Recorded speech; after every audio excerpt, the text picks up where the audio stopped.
기도하겠습니다.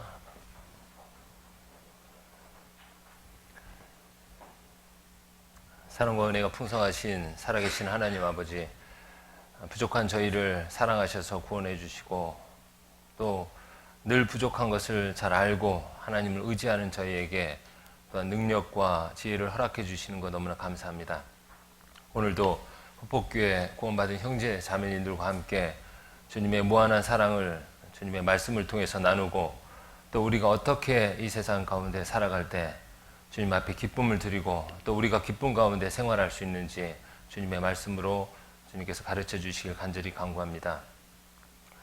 특별히 네팔에서 주님의 인도하심과 도우심으로 함께 교제하고 있는 제가 또 후폭교회 형제 자매님들 만날 수 있도록 허락해 주신 거 감사드리고 이 시간을 통해서 우리가 무엇을 얻어야 되고 어떻게 우리의 남은 삶을 살아야 될지 또 한번 주님께서 말씀으로 가르쳐 주시고 인도해 주시길 간절히 부탁드립니다.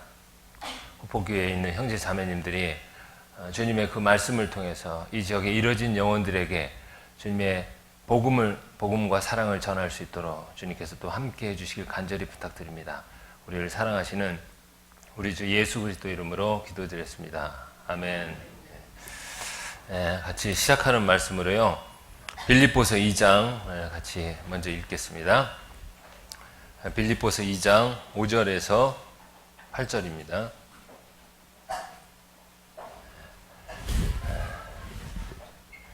빌립보서 2장 5절에서 8절이요. 제가 읽어 올리겠습니다. 다른 분들 말씀을 보시기 바랍니다. 너희 안에 이 마음을 품으라. 곧 그리스도 예수의 마음이니 그는 근본 하나님의 본체시나 하나님과 동등됨을 취할 것으로 여기지 아니하시고 오히려 자기를 비어 종의 형체를 가져 사람들과 같이 되었고 사람의 모양으로 나타나셨음에 자기를 낮추시고 죽기까지 복종하셨으니 곧 십자가에 죽으심이라. 방금 전에 소개받은 네팔 짜불교에서 교제하고 있는 박천 형제입니다. 제가 계속 고민을 했습니다. 앉아서도 도대체 어떤 내용으로 같이 교제해야 될까. 여러 가지가 막 섞여 있습니다. 저는 선교사고 또 우리 교회에서 구원받은 교회에서 선교사들을 많이 파견했지 않습니까? 그런데 또 후폭교회라고는 직접적인 어떤 후원 관계가 되지 않은 상황이고 또 전도는 너무나 중요하기 때문에 전도에 대해서 말씀을 드리고 싶지만 또 새로 오신 분들도 있고 아직 구원받으시지 못한 분도 있고 그래서 어떻게 말씀을 시작해서 어떻게 정리를 해야 될까 많은 생각들이 오갔습니다.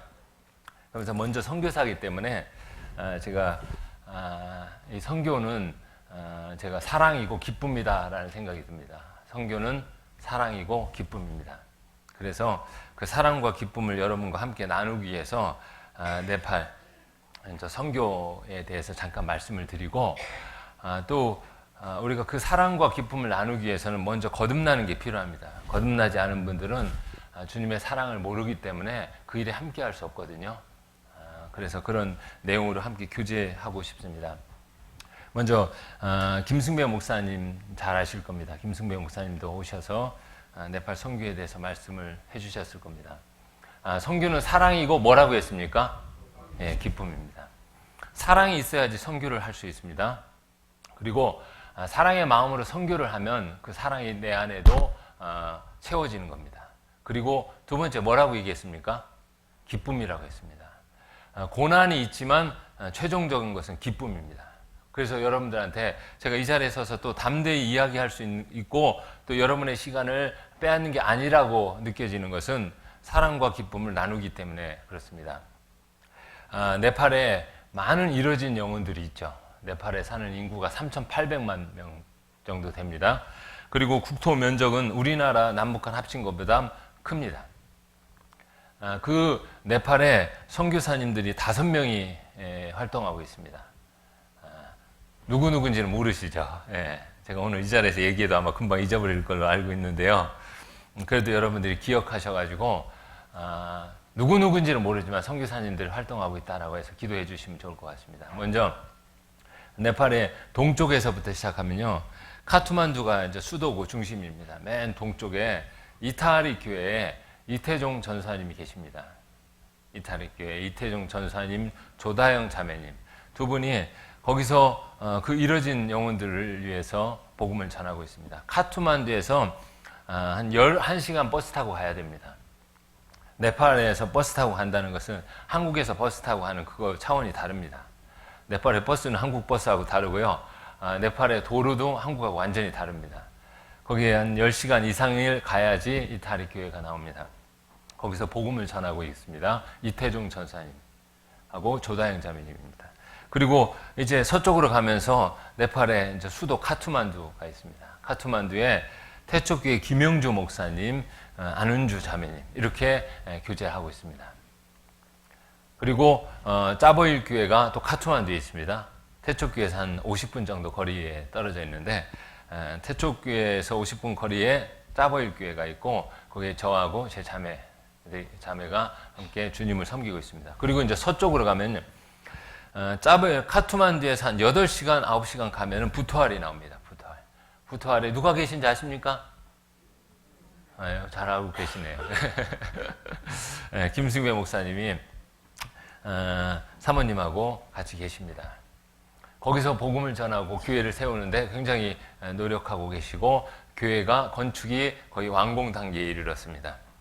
건물만 완공 단계에 이른 게 아니라 그 지역에 구원받은 영혼들도 그 건물이 완공 단계에 이르는 것처럼 그 신앙도 차근차근 이제 잘 세워지고 있다라는 생각이 듭니다. 그리고 부토알에서 또 한 10시간 정도 더 가면 이제 서쪽이죠. 거기에 덩가디 교회가 있습니다. 덩가디 교회 임성균 선교사님하고 장인의 자매님이 봉사하고 있습니다. 이렇게 막 흩어져 있습니다. 근데 그 흩어져 있는 가운데서 기쁨으로 봉사하고 있고 교회들이 점점점 안정되고 있습니다. 네팔에 대해서 우리가 관심을 갖고 선교하기 시작한 지는 꽤 오랜 역사가 있습니다. 근데 그 역사 가운데 아픔도 있었습니다. 그죠? 아픔도 있었고 아픔 중에 180개 교회가 우리와 함께한다라고 알고 있었는데 실상을 들여다보니까 잘못된 것들이 굉장히 많았거든요. 그래서 이제 그 교회를 정리하고 그리고 선교사님들이 들어가서 온전한 복음을 전하고 그리고 교회를 형성해 나가고 있고 아주 안정적으로 잘 되고 있습니다.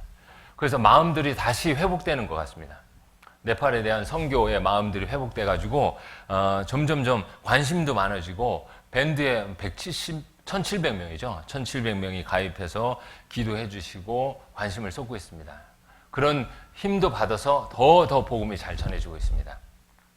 그건 주님께서 역사하시는 겁니다. 선교사님들이 가서 수고하는 거에서 육신적으로 어려움이 있습니까? 없습니까? 있습니다. 그러나 마음의 기쁨이 그것을 채워줄 수 있습니다. 그 마음의 기쁨은 주님께로부터 받는 거거든요. 한 영혼이 지옥 가는 영혼이 주님의 말씀을 거듭나서 새로운 삶을 살 때 그 기쁨은 주님께 우리가 받을 수 있습니다. 그래서 네팔에 있는 그분들에게 복음을 전하는 것은 너무나 큰 기쁨이다라는 생각이 들고 여러분들이 관심을 갖고 기도해 주시면 그 기쁨을 나눌 수 있습니까? 못 나눕니까? 틀림없이 나눌 수 있습니다. 선교는 사랑 그리고 뭐라고 했습니까? 기쁨이라고 했습니다. 선교는 부담 그리고 고난, 고통 이렇게만 생각하지 마시고 사랑과 기쁨이다라고 생각하십시오. 최종적으로는 그것이 이루어질 겁니다. 주님 앞에 가면. 육신의 현실을 사는 것은 고난이 있고 어려움이 있기는 마련입니다. 한국에서 살아도 고난이 있고 어려움이 있죠. 외국에 나가서 살아도 고난이 있고 어려움이 있습니다. 그러나 최종적으로 무엇이 남느냐가 중요한 겁니다. 그것은 사랑과 기쁨이 남을 겁니다. 그래서 네팔에 이제 선교를 잘 되고 있습니다. 모든 교회들이 건축을 시작하고 완공 단계에 있고 또 지금 진행 중에 있는 교회들입니다. 덩가디 교회는 이제 땅을 사서 설계에 들어가 있고 부토알 교회는 완공 단계에 있고 그리고 이타리 교회는 진행 중에 있습니다. 그래서 너무 감사가 되고 네팔 분들을 보면요, 요 후포에도 네팔 분들 사십니까? 있죠. 여러분들이 접하는 네팔 분들이 어떻습니까? 물론 우리나라에도 좋은 사람들 많지만 나쁜 사람들 있죠. 고약한 사람들 많이 있습니다. 여기는 없는데 있습니다. 그것처럼 네팔 분들도 그런 분들이 혹은 있을 수 있습니다. 그러나 대부분이 굉장히 순박하고 착합니다. 외국인이 혼자 안전하게 여행할 수 있는 나라는 네팔입니다. 시골을 가도 어디를 가든. 근데 여러분 남미 같은 데 가면요, 외국 사람이 혼자 나가면은 어떻게 됩니까? 돈을 다 주든지 자기 목숨을 주든지 둘 중에 하나를 해야 되고 이제 크게 다칠 수도 있는 상황이거든요. 근데 네팔은 그렇습니다. 안전합니다. 왜? 사람들이 순박합니다. 굉장히 순박합니다. 그 순박한 사람들에게 복음을 전하는 것은 주님의 뜻이고 주님이 가장 기뻐하시는 거잖아요. 그래서 저희 선교사님들 그분들에게 복음을 전하니까 기쁨이 있습니까? 없습니까? 있습니다. 그리고 선교사님들이 각 지역에서 열심히 선교를 하고 있고, 이제 자세한 내용을 제가 그분들 자세한 내용을 전해드리기는 좀 어렵고, 이제 제가 겪은 것들을 잠깐 말씀을 드리겠습니다. 그 겪은 것들이 다른 분들이 겪는 거랑 일반이라고 생각하고 들으십시오. 그러면 됩니다. 일반이라고. 저도 이제 교회 식구들이 굉장히 안정적으로 자리를 잡고 있습니다. 제가 너무 감사가 되는데, 제가 교제하고 있는 짜볼 교회는 처음에 시작할 때 어려운 가운데 시작했습니다. 그래가지고 한 아이들 포함해서 35명이 시작했거든요. 현재 이제 대강당에 이제 성인 말씀 듣는 분이 75명에서 85명이 되고, 이제 많을 때는 90명이 넘고, 아이들은 한 20명이 됩니다. 그래서 한 110명 정도 이렇게 되거든요. 그리고 새로 오신 분들이 굉장히 많이 와요. 저희는 토요일날 말씀을 듣는데, 그런데 안타까운 게 이분들 다 붙잡아서 구원받게 해야 되는데 그걸 못하는 경우가 있어요. 그래서 저도 새로운 분이 오셔서 그분들을 뵈고 기쁜데 마음에 부담이 있습니다. 그냥 스쳐가면 안 되는데 스쳐가는 경우가 많이 있습니다. 왜냐면 저도 이제 제 혼자 전도사님하고 같이 있었는데, 현지 전도사님이 라츠 전도사님이라는 분이 지금 띠카풀에 갔어요. 카트만두에서 한 13시간 정도 가야 됩니다. 거기 가서 선교 일과 다른 일을 겸해서 하고 있거든요. 그래서 이제 제가 혼자 있습니다. 혼자서 이제 교제하고 말씀하고 하다 보니까 굉장히 힘든 경우가 있습니다. 교회 학교를 좀 세워주고 싶어도 한계가 있습니다. 왜냐면 제가 이제 교회 학교 봉사를 오래 했지만 거기에만 매달릴 수가 없잖아요. 그래서 어떤 정말 신실한 형제님한테 맡깁니다. 몇 가지 이야기해주고 맡기고. 찬양대가 있거든요. 찬양대도 15명, 18명 이렇게 쓰는데 제가 또 찬양의 은사는 또 받지를 못했어요. 그래도 주님 앞에 해야 될 거 다 해야 되잖아요. 그래서 그 찬양대를 어떻게 좀 잘 잡아주고 싶은데 그걸 못합니다. 그래서 기도하면서 맡겼어요. 찬양대장한테. 맡기니까 또 본인들끼리 또 열심히 연습을 합니다. 저희가 토요일 날에 말씀을 듣는데 그 전에 와서 연습하고 그 전날에 연습하고. 근데 조금씩만 다듬어주면 굉장히 좋을 것 같은데 그걸 못하는 아쉬움이 있어요. 반주자가 없습니다. 기타 반주만 하거든요. 그래서 제가 키보드를 사서 놨습니다. 키보드를 놓으면은 보다 만지작거리고 하고 싶은 생각이 들겠지.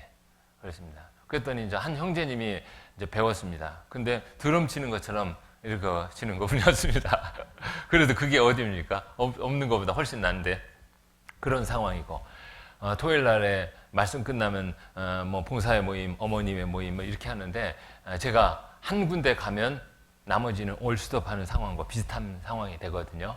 그래서 제가 너무 안타까운 마음이 있습니다. 그래서 누군가 옆에서 같이 도와주면 확 일어날 것 같다는 생각이 들어요. 그냥 잘 타고 있는데 기름을 부으면 어떻게 됩니까? 확 일어나죠. 그런 느낌이 들어요. 현재 네팔이 그렇다라는 생각이 듭니다. 덩가디, 이탈이 모든 곳이에요. 그래서 국내에서 관심을 갖고 기도해 주시면서 휘발유, 이제 기름의 역할을 해 주시면 확 타오를 수 있습니다. 그럼 그것 기쁨이잖아요. 그것을 같이 기도하고 그 역할을 하신 분이 나눌 수 있습니다. 지금 네팔이 그렇습니다. 저는 이제 여기 한국을 방문해 가지고 네팔에 관계된 것을 이야기하고 기도 부탁을 하고 홍보한다 이렇게 표현을 해도 적절할지 모르겠습니다. 그 역할을 합니다. 근데 우리가 주님께 받은 기쁨이 있지 않습니까? 사랑이 있고 거기에다 플러스를 더 시켜서 기쁨과 사랑을 플러스 더 시키고 싶습니다. 그 플러스를 시키기 위해서 제가 지금 이 자리에 서서 얘기하는 거거든요. 여러분들이 선교에 관심을 갖고 기쁨을 함께하면 그 플러스 받을 수 있습니다. 그래서 그리고 선교사님들이요, 요청하는 지역에 가서 전도 집회를 하러 가거든요. 저도 저희 교회 임원들이 조금 안정적으로 돼 있어요. 그래도 네팔에 있는 이제 교회 치고는 안정적으로 되어 있습니다. 물론 여러 가지 일들이 있지만, 그래서 제가 한국에 방문하기 전에 몇 가지 일이 터졌어요. 아주 지금도 걱정되는 일들이 터져 있거든요. 이제 봉사회장님 관계된 일이 터졌습니다. 정말 신실한 가정인데 굉장히 어려운 가운데 터져 있습니다, 현재. 그리고 또 한 형제님이 참 교회에서 중요한 역할을 하고 있는데, 제가 한국 방문하기 전날 저한테 카타르에 돈 벌러 간답니다. 비자가 나왔대요. 그래가지고, 이제 그것도 참 난감하고, 그래서 이제 교제를 해주고, 해주면서 제가 이제 많이 걱정 가운데 있으니까 저희 어머니 회장님이 저한테 얘기하더라고요. 걱정하지 말고 갔다 오랍니다. 걱정하지 말고 갔다 오세요. 그 말이 저한테 너무 큰 힘이 됐습니다. 자기들이 있으니까 걱정하지 말고 갔다 오라는 겁니다.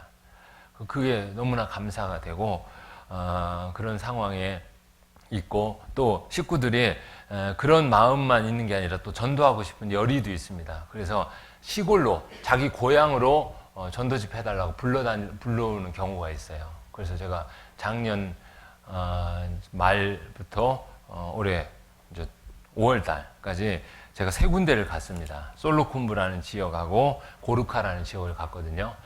솔로쿤부를 비르컬 먹을 형제, 저희 교회에 잘 나오는 신실한 형제 가정이 초대한 거예요. 자기 고향이니까. 그때 봉사회장님 가정도 같이 갔습니다. 저, 라뜨나 목사님, 그리고 봉사회장님 가정, 비르컬 먹을 형제 가정, 이렇게 출발했습니다. 차를 타고 한 8시간 간 것 같아요. 가면서 비포장도 엄청나거든요. 거기 한번 경험해 보셨으면 좋겠는데, 거기 가서 도착한 다음에 3시간을 걸어갑니다. 차를 거기다 놓고. 3시간을 걸어가는데, 처음에 저도 걱정이 됐어요. 왜냐면 예전에는 그냥 옆에 호텔이라고 하지만, 요 호텔이, 여기 큰 호텔이 아닙니다. 여인숙이면 다 호텔입니다. 거기는. 다 호텔이라고 쓰거든요. 이제 선교사님들이 거기서 자고, 거기서 먹고 했는데, 제가 솔로콤보 가는 데는 이제 산속인 거예요. 거기는 호텔이 없습니다. 식당도 없거든요. 거기 가서 같이 먹고 자고 지내야 되는데 하루에 2끼를 먹어요. 그래서 좀 많이 먹지는 않지만 2끼 먹는다고 하니까 걱정이 되는 거예요. 야, 이거 2끼를 어떻게 해? 2끼만 먹고 버티지? 3시간을 이제 그런 마음을 갖고 3시간을 걸어가는데, 걸어가다 이제 저희가 힘들면 쉬잖아요. 그런데 봉사회장 자매가 뭔가를 많이 준비해 왔어요. 뭐 찌야도 준비해오고 차도 준비해오고 뭐 먹을 거 준비해서 쉴 때마다 막 주는 겁니다. 제가 너무 감사가 됐어요. 야, 제가 기억하잖아요. 제가 거기 그 봉사하니까 가르쳐 준 적이 없거든요. 가르쳐 준 적이 없는데 그렇게 하는 거예요. 너무 감동이 되고 감사가 됐습니다. 야, 주님이 가르쳐 주는구나 라는 생각이 든 겁니다.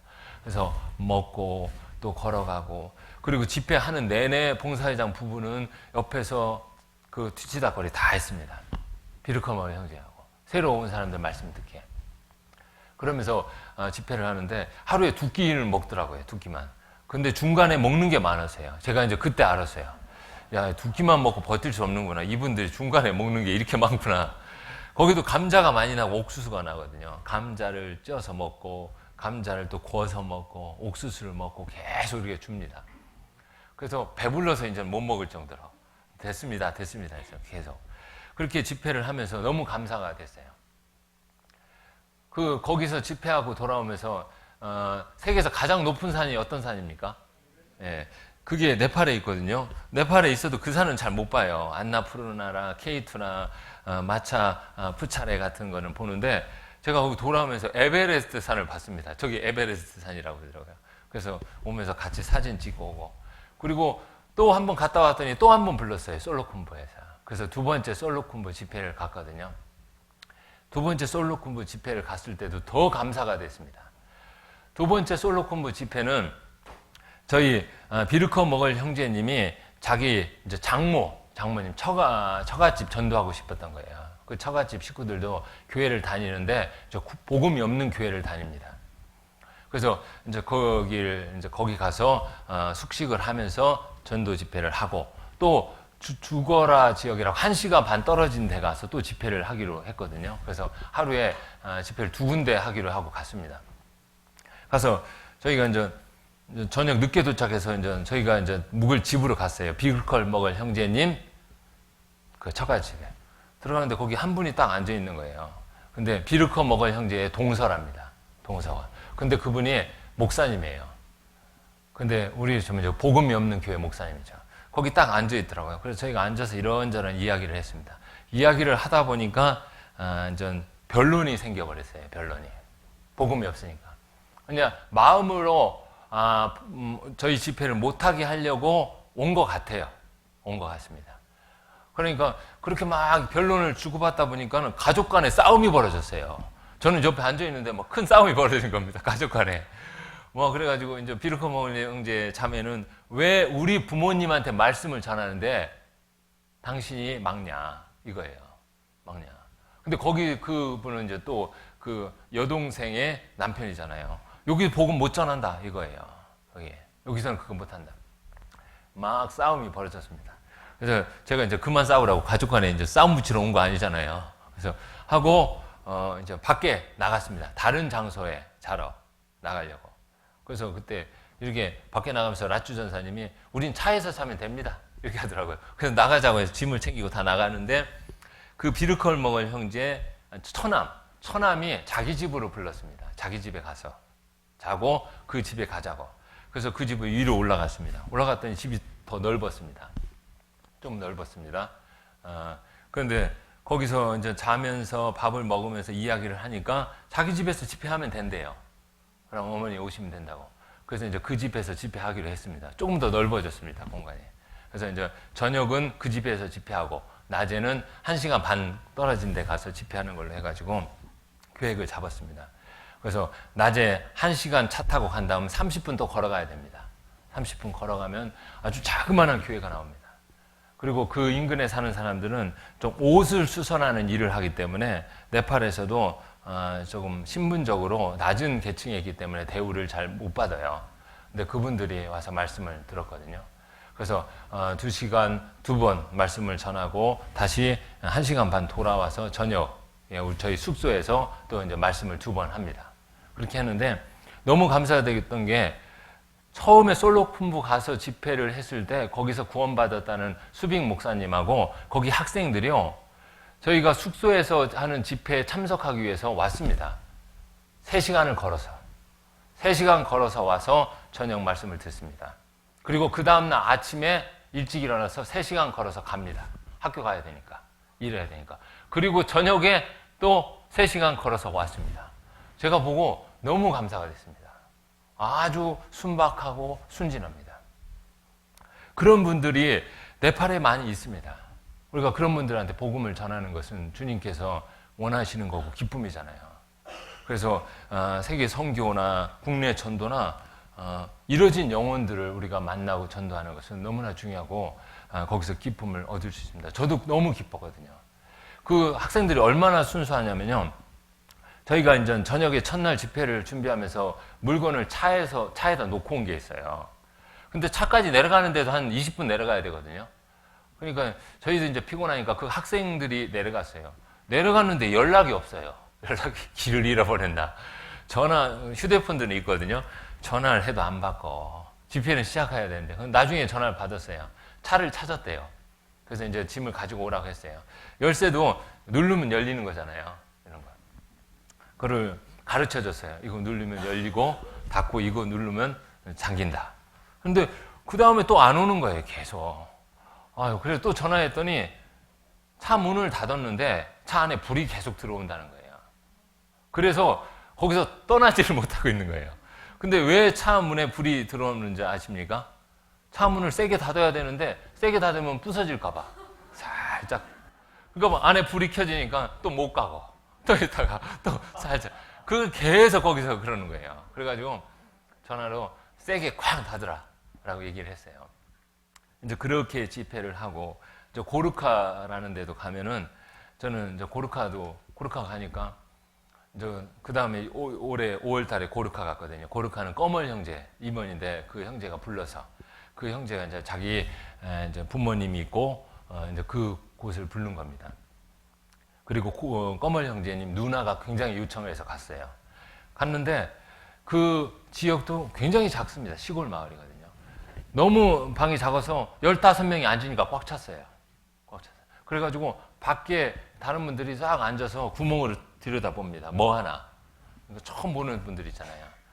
그래서 그렇게 집회를 하고 저희는 이제 그 앞에 텐트를 치고 3명이 이제 잤거든요. 그리고 그 다음 날에 천막을 쳤습니다. 천막을 치니까 좀 더 많이 왔거든요. 그렇게 집회를 하면서 제가 생각하는 게 이겁니다. 여기 몇 번 와서 자주 와서 구원받은 분이 생기고 교회가 형성되면 너무나 큰 기쁨이지만 교회가 형성이 안 되더라도 한 영혼이 구원받으면 천하보다 귀하지요. 그래서 말씀을 전하면서 어떤 분 때문에 왔는가를 생각합니다. 도대체 어떤 분 때문에 내가 이 자리에 왔는가? 하나님이 누구를 만나게 하려고 이 자리에 불렀는가? 이렇게 보거든요. 그럼 그런 분들이 보입니다.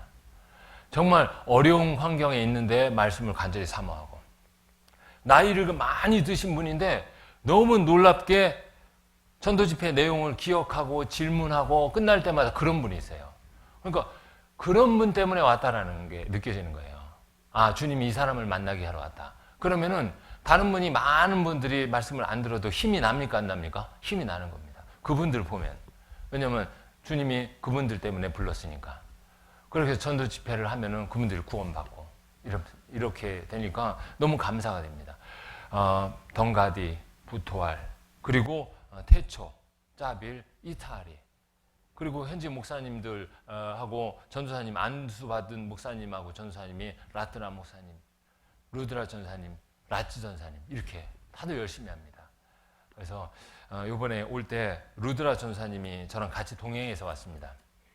그래서 여수교회에 가서 네팔어 성경 강연을 하고 그걸 녹화하고 또 대전교회에 가서 한 3일 정도 교육받고 어제 그제 금요일 날 네팔로 돌아갔습니다. 근데 그분이 여기 한국에 도착해서요 처음 오는 겁니다. 한국을. 그분이 두바이나 사우디에 가서는 일을 했어요. 뭐 제가 듣기로는 사우디에 왕자들이 많은데 그 왕자 중에 한 분의 이제 비서실에서 근무했대요. 근데 이제 한국은 처음 방문했는데 너무 놀란 겁니다. 김포공항에 내리자마자 돌을 보고 놀라고 바다를 보고 놀랐어요. 왜냐하면 사우디아라비아는 모래가 있고 바다가 있잖아요. 근데 여기는 산도 있고 바다가 있다는 거예요. 바다에 산도 있습니다. 이런 거죠. 너무 아름답고 그러면서 내내 놀랐어요. 와, 굉장히 풍요롭게 살고 물질적으로 풍요롭구나 느꼈습니다. 이렇게 여행을 하다가 한 번은 같이 용인교회에서 이제 배려해줘서 에버랜드를 갔어요. 가서 에버랜드에 가는데 그 전사님이 티 익스프레스를 탔어요. 막 이렇게 하는 거. 돈이 아까워서 탄 것 같아요. 제가 볼 때는 이건 무조건 다 타야 된다. 그러면서 같이 중간에 밥을 먹으면서 주위를 이렇게 둘러봤는데 너무 풍요로운 겁니다. 아이들한테 밥을 먹이려고 막 하고 막 음식이 풍요롭고 막 가득한 것을 보면서 제가 그 전사님이 이제 그걸 이렇게 딱 이렇게 바라봤잖아요. 제가 그 전사님이 혹시 마음을 위해서 제가 이 얘기를 했거든요. 굉장히 풍요로워 보이죠. 이렇게 했어요. 근데 너무 육신적으로만 풍요로워 보인다라고 얘기했습니다. 너무 육신적인 것에만 관심이 많은 거예요. 먹고 육신적으로 옷 입고 막 그런 거에만 이렇게 순간 딱 보면서 생각하니까 그게 딱 느껴진 겁니다. 야, 이건 좀 그렇다라는 생각이 드는 거예요. 그래서 마음의 기쁨이 뭐고 인생의 삶의 목적이 뭐고 진리가 뭐고 사람은 살다 누구나 죽잖아요. 죽은 다음에 내 모습이 어떻게 되는가는 생각 안 하는 겁니다.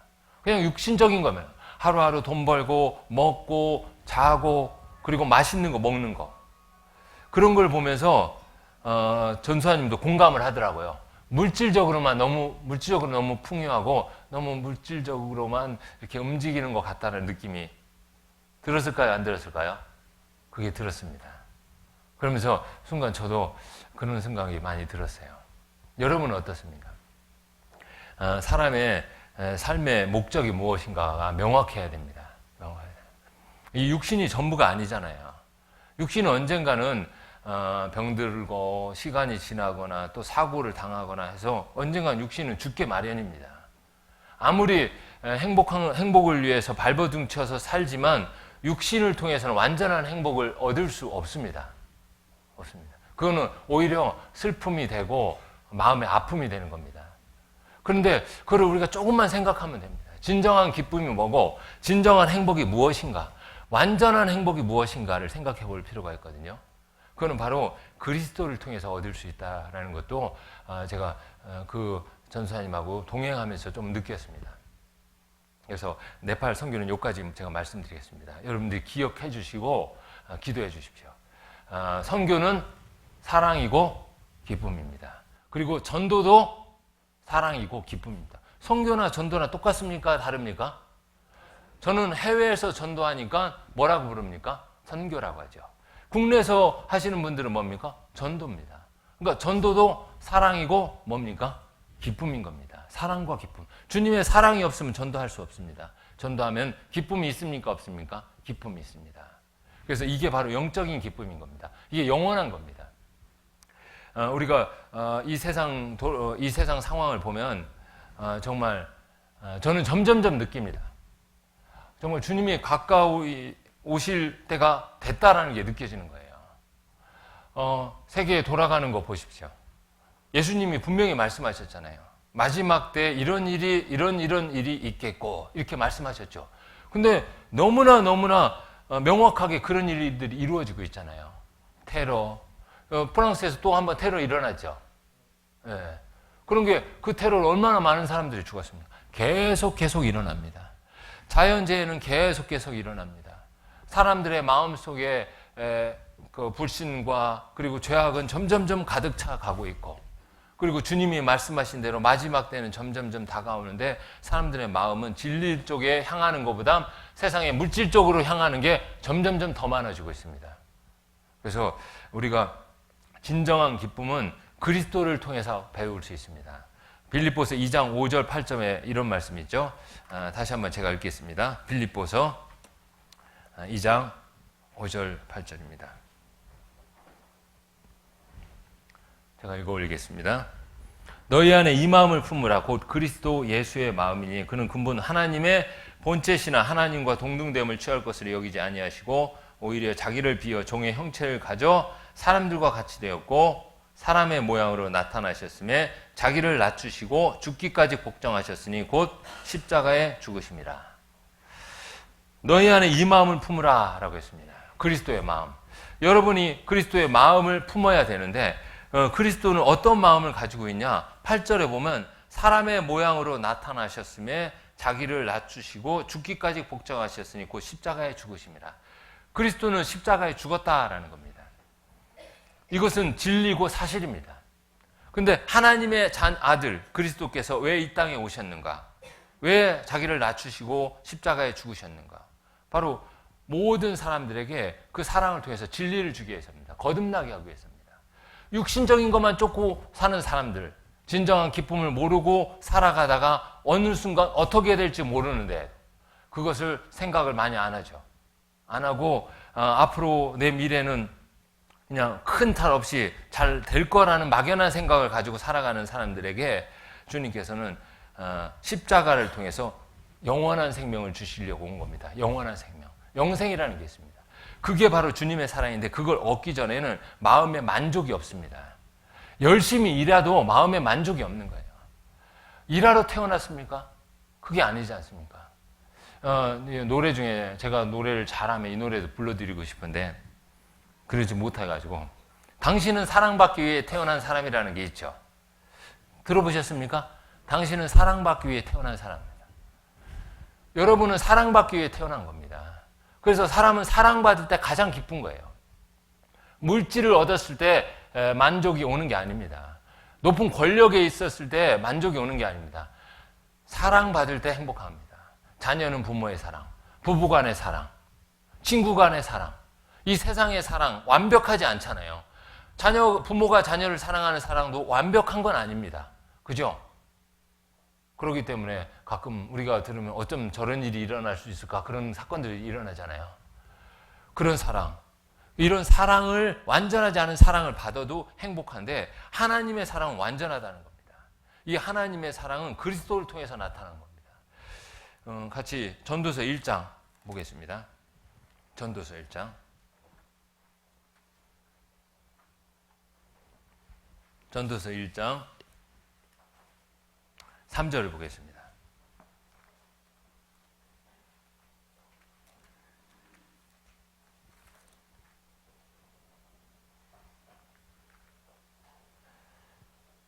2절, 3절 제가 읽어 올리겠습니다.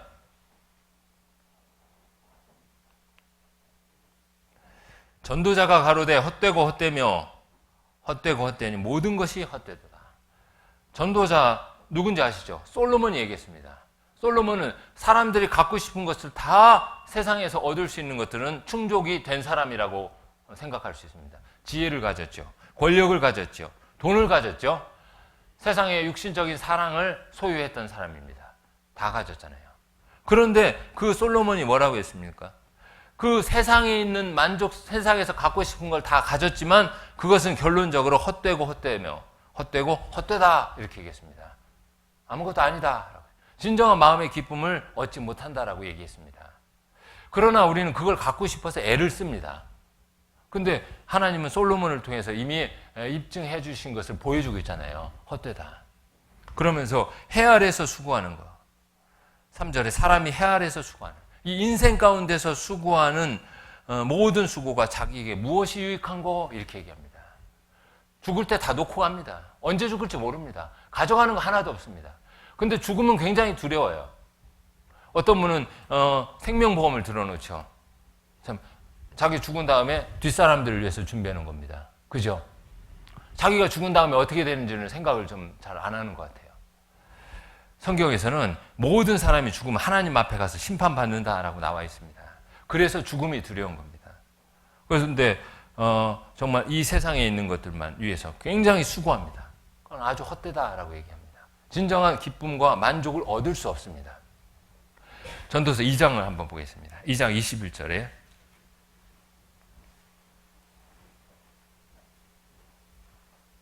하나님은 솔로몬을 통해서 그걸 느끼게 하시고 우리에게 교훈을 주신 겁니다.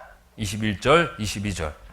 어떤 사람은 그 지혜와 지식과 재주를 써서 수고하였어도 그 얻은 것을 수고하지 아니한 자에게 업으로 끼치리니 이것도 헛된 것이라 큰 해로다.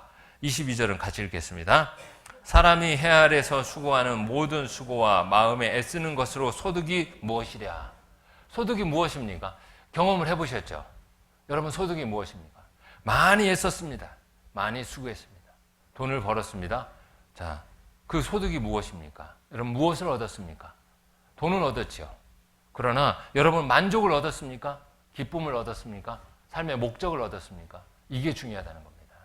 우리는 그리스도를 통해서 십자가에 죽으신 그리스도를 통해서 그것을 얻어야 됩니다. 그래야지 마음의 참 기쁨을 아는 겁니다. 그때 내가 이 세상에 왜 사는지 비로소 그 이유를 아는 겁니다. 일찍 구원받은 분은 10대 때 구원받은 분은 10대 때 그 이유를 압니다. 인생의 목적이 뭔지를.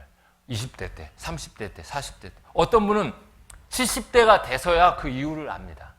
아, 내가 이 세상에 왜 사는지. 어떤 분은 80대 때 돼서 압니다. 어떤 분은 죽을 때까지 모릅니다. 그게 안타까운 겁니다. 하나님이 예수 그리스도를 통해서 우리에게 사랑을 주시고 구원받게 해주시고 그 삶의 이유도 깨닫게 해주십니다. 그래서 여러분이 구원을 받으셔야 됩니다. 구원 못 받으신 분도 있잖아요. 대부분 다 구원 받았습니다. 근데 구원 못 받으신 분 있어요.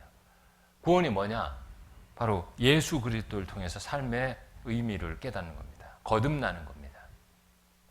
그때 진정한 마음의 기쁨이 옵니다.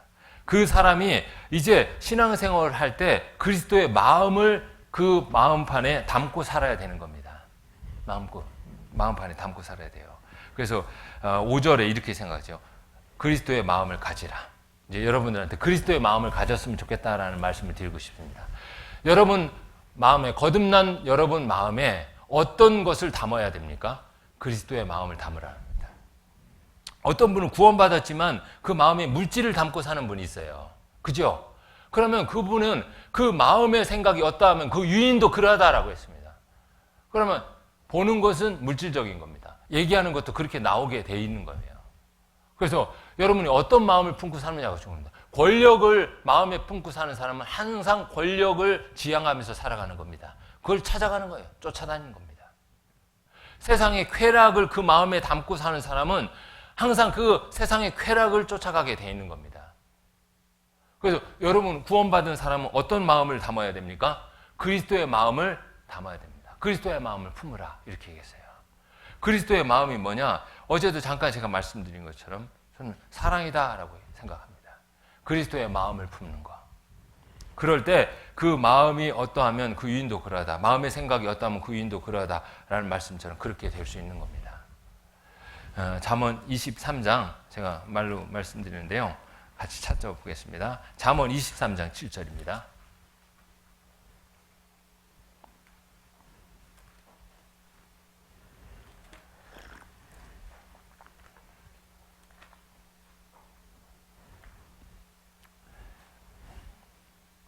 제가 읽어올리겠습니다.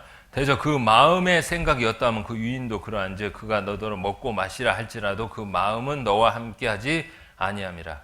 그 마음의 생각이 어떠하면 그 유인도 그러한즉. 그렇죠? 예수님도 마태복음 15장에 그 마음에 있는 것들이 밖으로 나온다라고 했습니다.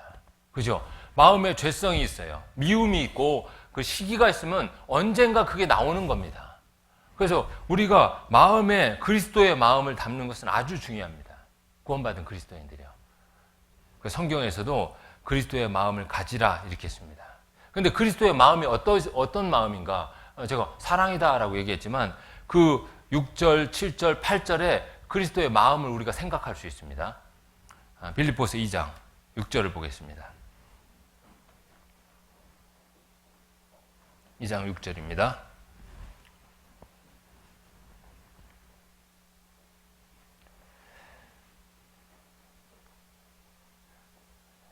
그는 근본 하나님의 본체시나 하나님과 동등됨을 취할 것으로 여기지 아니하시고 이렇게 했죠. 이게 그리스도가 근본 하나님이시나 이렇게 했습니다. 그러나 하나님과 동등됨을 취할 것으로 여기지 아니하시고 낮아지셨죠. 왜요? 사랑으로 구원받게 하기 위해서. 이 세상에 사람의 모습으로 오셔야 되잖아요. 사랑이 있기 때문에 낮아진 겁니다. 그래서 우리는 정말 그리스도의 마음을 갖는다는 것은 사랑의 마음이 있으면 낮아지는 게 필요한 겁니다. 서로 간에. 형제 자매들 간에 낮아지는 게 필요하고 우리가 구원받고 전도해서 구원받게 하기 위해서 낮아지는 것이 필요한 겁니다. 이게 그리스도의 마음이잖아요. 그리스도의 마음을 갖고 품으면 낮아져야 되는 게 정상이에요. 그런데 신앙생활 오래오래 했는데 오히려 낮아지는 게 아니라 굉장히 높아지는 경우가 있습니까? 없습니까? 아주 있어요. 그래서 자, 교회가 역사가 크다. 교회 역사가 길다라고 하면 그 교회 역사가 길고 그 교회의 머리는 누굽니까? 그리스도죠. 그러면 그 교회 역사가 길다라는 것은 굉장히 자랑스러운 겁니다. 자랑스러운 거예요. 왜? 그리스도를 닮아간 역사가 기니까. 그잖아요. 그럼 그 교회의 구성원들은 어때야 됩니까? 다 그리스도를 닮는 모습들이 아주 풍성해야 되는 거예요. 낮아지는 모습들이 있어야 됩니다. 그런데 그런 것이 없다면 거꾸로 간 겁니다. 거꾸로 간 거예요. 그럴 때 마음의 평안도 없습니다. 다툼이 많이 일어나고 시기가 많이 일어나고 기쁨이 없는 겁니다. 사랑이 풍성한 교회는 그 모습 자체로 전도할 수 있습니다. 다른 사람들도 압니다. 사랑이 풍성한 교회다. 오고 싶은 마음이 있습니까? 없습니까? 옵니다. 그게 그리스도가 함께하는 교회다라는 생각이 듭니다. 그래서 그리스도의 마음은 낮아졌고 7절에 보면 오히려 자기를 비워 종의 형체를 가져 사람들과 같이 되었고 여기 보면 오히려 자기를 비워라고 나와요. 비워. 이 의미의 뜻은요. 주님이 하나님이시기 때문에 할 수 있는 것들이 많이 있습니까? 없습니까? 전지전능하시잖아요. 그런데 그것을 사랑 때문에 그것을 포기하고 쓰지 않는 겁니다. 자기가 사용할 수 있는 것을 포기하는 겁니다. 자기가 사용할 수 있는 것을 사용하지 않고 놓는 거예요. 그게 자기를 비워라는 표현으로 된 겁니다. 하나님이신 그리스도께서 사용하실 수 있는 것을 사랑 때문에 사용하지 않는 겁니다. 주님도 배고프셨습니까? 배 안 고프셨습니까? 배 안 고팠을까요? 주님도 고난 가운데 있을 때 육신이 힘들었을까요? 안 힘들었을까요? 힘들었습니다. 주님도 맞으면 아팠을까요? 안 아팠을까요? 아팠습니다. 원래 주님은 하나님이시기 때문에 전지전능하신 분이에요. 안 먹어도 배 안 고프신 분입니다. 그죠? 그런데 이 땅에 사람의 모양으로 오셨을 때 안 먹으면 배가 고프신 거예요. 왜? 사람의 모양으로 오셔야 되기 때문에 그런 사용할 수 있는 것을 다 포기하신 거예요. 그런 것들을 포기하신 거예요. 사용할 수 있지만 포기하신 것들이 있습니다. 있어요. 고통을 당하실 수 있는 몸이 되신 겁니다. 우리도 그렇습니다. 여러분이 사용할 수 있는 것도 다른 형제 자매를 위해서 사랑 때문에 포기할 수 있는 마음이 필요한 겁니다. 전도를 위해서 포기할 수 있는 마음이 필요한 겁니다. 사용할 수 있는 것도. 당연히 사도 바울은 형제를 위해서 고기도 먹지 않겠다. 고기 먹어도 되는 거예요. 포기할 수 있는 그런 게 있잖아요. 그게 바로 그리스도의 마음, 사랑의 마음을 담으면 그렇게 할 수 있습니다. 그게 7절에 자기를 비워 이렇게 표현한 겁니다. 자기를 비워. 우리도 주님의 제자라면 이런 것들이 필요하다라는 생각이 듭니다. 그래서 사람의 모양으로 오셔서 십자가에 죽으셨습니다. 복종하셨죠. 죽기까지 복종하셨다라는 겁니다. 그래서 우리가 주님의 말씀에 복종하고 복종하신 그리스도를 생각하면서 복종하고 또 십자가에 죽으셔서 우리를 구원해 주셨습니다. 저는 이 말씀을 보고 이제 그리스도의 마음을 담았을 때 우리가 어떤 일을 가장 해야 되는가? 어떤 일을 가장 중요시 여기고 해야 됩니까? 영혼을 살리는 겁니다. 그게 가장 중요한 겁니다. 그래서 선교사가 나가 있고 여러분이 이 자리에서 교제하는 겁니다. 저는 구원받은 사람들한테도 구원받은 형제 자매님들한테도 묻고 싶습니다. 구원받지 않은 분들한테도 전도할 때 물었습니다. 당신이 사는 목적이 무엇입니까? 당신 무엇을 위해서 삽니까? 하면 그냥 웃지요. 이렇게 하면서 이렇게 전도하잖아요. 뭐 때문에 삽니까? 웃지요. 그럼 구원받은 여러분들한테 묻고 싶습니다. 여러분 구원받았습니다. 빌립보서 말씀처럼 여러분의 시민권은 어디에 있습니까? 하늘에 있습니다. 근데 왜 여기에 삽니까? 묻고 싶습니다. 여러분 시민권은 하늘에 있습니다. 천국은 너무나 아름답고 우리가 주님과 늘 함께하는 곳이기 때문에 이루 말할 수 없이 기쁨이 가득한 곳이죠. 근데 여러분들한테 묻고 싶습니다. 근데 왜 이 자리에 있습니까? 왜 이 자리에? 뭐 때문에 이 자리에 있습니까? 여러분 대답을 해야 됩니다. 대답하는 게 있어야 돼요. 구원받지 않은 분한테도 묻습니다. 당신은 왜 삽니까? 이제 구원받은 분한테 묻습니다. 천국에 시민권이 있는데 왜 이 땅에 사십니까? 뭐라고 얘기하실 겁니까? 아, 잠깐 이 땅이 어떤 곳인가 맛보기 위해서 삽니까? 이 땅의 즐거움도 한번 누려보기 위해서 삽니까? 그게 아니잖아요. 주님께서 우리에게 말씀하신 게 있거든요. 너희는 온천에 다니면 만민에게 복음을 전파하라 이랬습니다. 주님께서 승천하시면서 사람들한테 얘기했습니다. 너희는 온천에 다니면서 만민에게 복음을 전파하라. 이게 주님의 명령인 거예요. 이것 때문에 살고 있는 겁니다. 근데 이거는 기쁨이고 그리고 이건 나중에 영광으로 가득 타는 삶 가운데서 큰 면류관으로 받을 거다라는 생각이 듭니다. 이게 바로 구원받은 제가 이 자리에 서 있고 이 땅에 사는 목적입니다. 천국보다는 더 좋기 때문에 사는 게 아닙니다. 구원받은 그리스도인이 경건한 삶을 살아야 됩니까? 그렇지 않습니까? 살아야 됩니다. 아주 경건한 삶을 살아야 되죠. 근데 왜 경건한 삶을 살아야 됩니까? 천국에 가서 주님과 함께 있을 때 우리 육신이 호련히 순식간에 변해서 올라가죠. 그래서 주님을 대면하면서 정말 하나님의 자녀같이 호련히 우리도 변해서 올라갑니다. 그래서 천국에서 주님과 살 때 그 삶은 얼마나 경건하겠습니까? 죄의 속성도 없을 겁니다. 그죠? 주님을 찬양하고 항상 기쁨 가운데서 영원한 천국에서 살 건데 이 땅에서 경건함을 추구하면서 사는 그것보다 훨씬 경건하겠죠. 그런데 왜 이 땅에서 경건한 삶을 추구하면서 살아야 됩니까? 무엇 때문에 그럽니까? 목적이 뭡니까? 이뤄진 영혼들을 살려야 되는 겁니다. 주님은 사랑이시기 때문에 죽어가는 영혼을 살리기를 간절히 원합니다. 우리가 정말 매정한 사람이라도 옆에 당장 죽어가는 사람을 못 본 척하면은 그거는 정말 지탄받아야 되는 거잖아요. 근데 육신이 죽어가는 것보다는 더 큰 심각한 것은 그 영혼이 점점점 지옥으로 가까이 가고 있다는 겁니다. 그래서 주님은 말씀하셨습니다. 너희는 온천에 다니며 만민에게 뭐 하라고요? 복음을 전파하라. 마지막에 이 얘기를 했습니다. 마지막에 우리와 그 제자들한테 이별해서 승천하면서 그 얘기를 했습니다. 온천에 다니면 만민에게 복음을 전파하라. 이게 주님의 뜻입니다. 이게 주님의 마음입니다. 우리가 주님의 마음을 담는다면, 그 사랑의 마음을 담는다면 옆에 스치는 사람도 우리가 그냥 가볍게 여길 수가 없는 거예요. 가볍게 여길 수가 없는 겁니다. 근데 주님의 마음을 담지 않기 때문에 우리 너무나 가볍게 여겨요. 그냥 우연히 스치다 만나는 사람 한두 번 권하다 포기하기도 하고, 그렇죠. 그런데 주님의 마음은 복음을 전하라는 겁니다. 복음을 전하라. 그래서 그것은 선교, 국내에서 하면 전도. 그것은 사랑과 뭡니까? 기쁨이 동반합니다. 그래서 저는 여러분한테 사랑과 기쁨을 주기 위해서, 부담을 주기 위해서 이 자리에 쓴 게 아닙니다. 주님의 말씀은 우리한테 어떤 부담을 주는 말씀이 없습니다. 기쁨을 주고 생명을 주고 그런 말씀이거든요. 사도행전 1장 8절 보겠습니다. 주님은 우리가 이런 마음을 품기를 원하고, 주님은 우리에게 이렇게 이야기하십니다. 여러분한테 이렇게 이야기했습니다. 사도행전 1장 8절.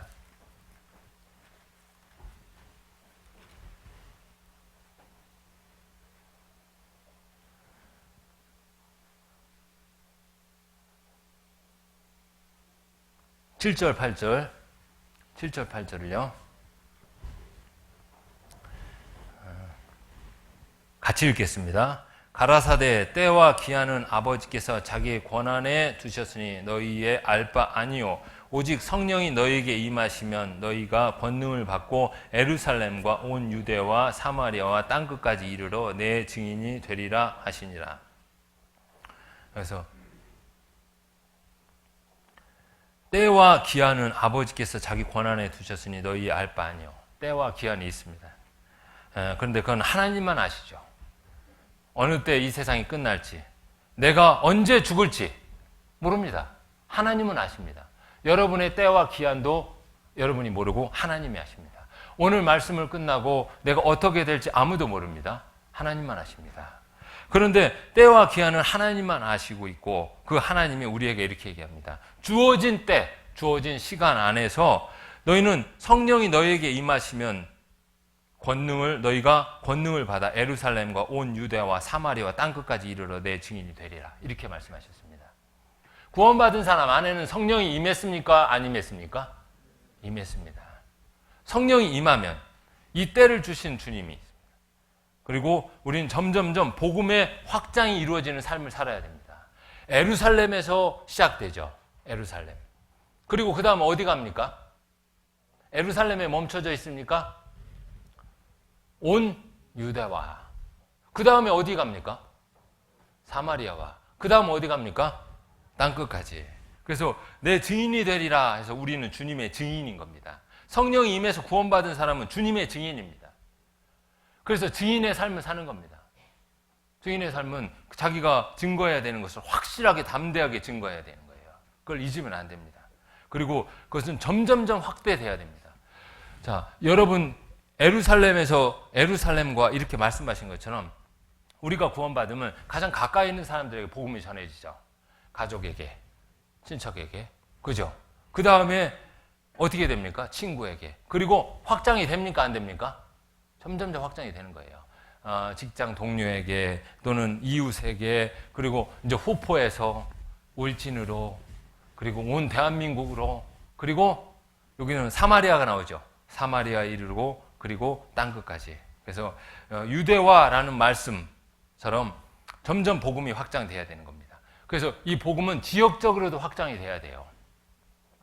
그래서 후포면, 그리고 평해도 있습니까? 평해. 확장돼야 됩니다. 그래서 복음이 점점점 확장돼야 돼요. 여러분, 가족, 가까이 있는 사람, 점점점. 그리고 유대화라는 말씀처럼 확장된 다음에 어디에 이릅니까? 사마리아에 이르고. 사마리아에 이르고 라고죠. 그래서 저도 이 사마리아라는 것도 지역적인 확대잖아요. 그러나 그걸로만 끝나는 게 아니라 저는 관계의 확장도 한번 생각해 봤으면 좋겠다라는 말씀을 드리고 싶어요. 사마리아와 유대와의 관계는 아주 안 좋은 관계입니다. 그죠?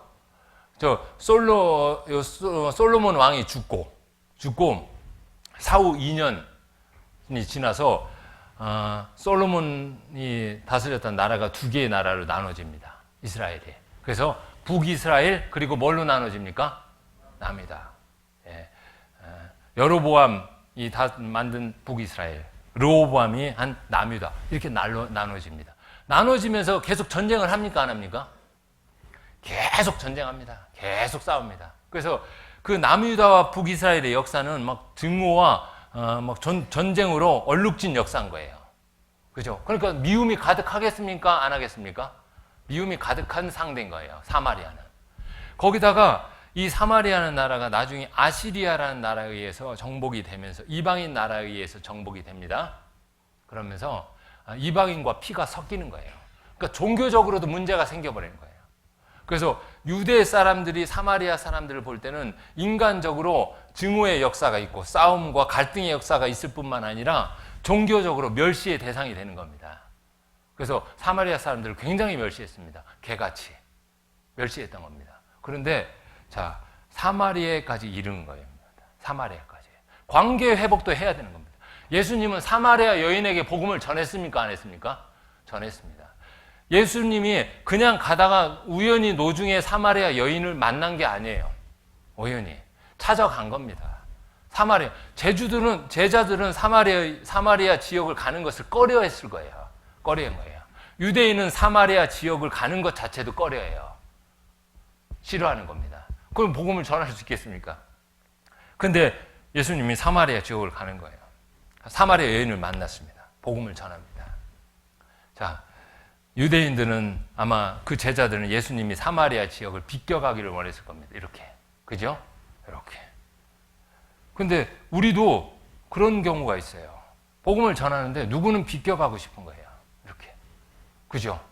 가까이 있는 사람 다 전하는데 이 사람은 어떻게 갑니까? 뛰어넘어가는 이렇게 싹 비껴가고 싶어요. 근데 그러면은 세상 끝까지 내 증인이 이르리라 그 말씀이 이루어지지 않는 겁니다. 관계의 회복도 해야 됩니다. 우리가 주님 앞에 어떤 사람이었습니까? 죄를 짓기를 물마신 같이 했던 가증하고 부패한 사람들이었습니다. 구원받았잖아요. 그럼 그런 입장에 우리를 생각할 때요, 주님께서 정말 간절히 구원받기를 원하는 사람, 나랑 육신적으로 갈등이 있고 미움의 반목이 있고 미워하는 사람, 내가 세상적으로 멸시했던 사람한테도 어떻게 해야 됩니까? 비껴가야 됩니까? 그 사람에게도 복음이 전해져야 됩니까? 전해져야 돼요. 그렇게 하지 않으면 세상 끝까지 복음을 이룰 수가 없는 겁니다. 예루살렘과 온 유대와 사마리아까지 이르렀을 때 지역적 확대뿐만 아니라 관계. 내가 미워하는 사람한테 복음 전해야 됩니다. 여러분이 미워하지만 주님은 안 미워합니다. 여러분이 싫어하고 증오할 수 있지만 주님은 그 사람을 위해서 어떻게 했습니까? 십자가에 달려서 피 흘려 죽었다라는 겁니다. 주님을 사랑한다면 입을 열어야죠. 관계의 확장까지 이루어야 됩니다. 그리고 세상 끝까지 이르러 내 증인이 되리라. 이 말씀이 이루어지는 겁니다. 저는 선교사로서 세상 끝까지 이건 해외 선교다 이렇게 자부심을 갖고 이야기를 합니다. 여러분들도 정말 구원받지 않은 모든 사람들에게도 복음이 이르는 거, 그건 저는 세상 끝이 아닌가라는 생각이 듭니다. 그래서 그런 관계의 회복도 우리가 생각을 해봐야 됩니다. 주님을 사랑한다면요. 요한복음 21장 16절 한번 보겠습니다.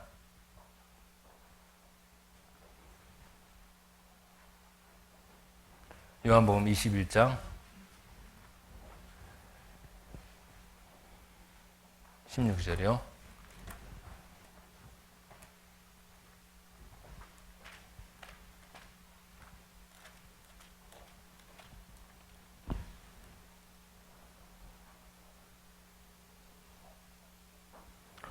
제가 읽겠습니다. 또 두 번째 가라사대 요한의 아들 시몬아 내가 나를 사랑하느냐 하시니 가로되 주여 그러하외다. 내가 주를 사랑하는 줄 주께서 아시나이다. 가라사대 내 양을 치라 하시고 요한한테 얘기합니다. 요한의 아들 시몬 베드로에게 얘기죠. 요한의 아들 시몬아 네가 나를 사랑하느냐. 주님이 먼저 사랑을 보여줬습니다. 십자가에서 죽으시고 부활하신 다음에 이야기합니다. 네가 나를 사랑하느냐. 내가 주를 사랑하는지 주께서 아시나이다. 그러니까 이야기를 하죠. 사랑한다면 주님의 말씀에 순종하고 주님이 원하는 것을 해야 되는 겁니다. 그것은 복음을 전하는 겁니다. 관계의 확장까지 넘어서요. 누가복음 6장 27절 한번 보겠습니다. 누가복음 6장 27절.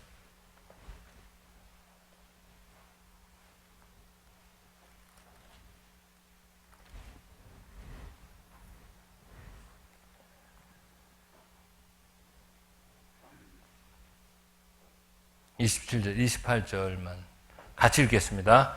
그러나 너희 듣는 자에게 내가 이르노니 너희 원수를 사랑하며 너희를 미워하는 자를 선대하며 너희를 저주하는 자를 위하여 축복하며 너희를 모욕하는 자를 위하여 기도하라.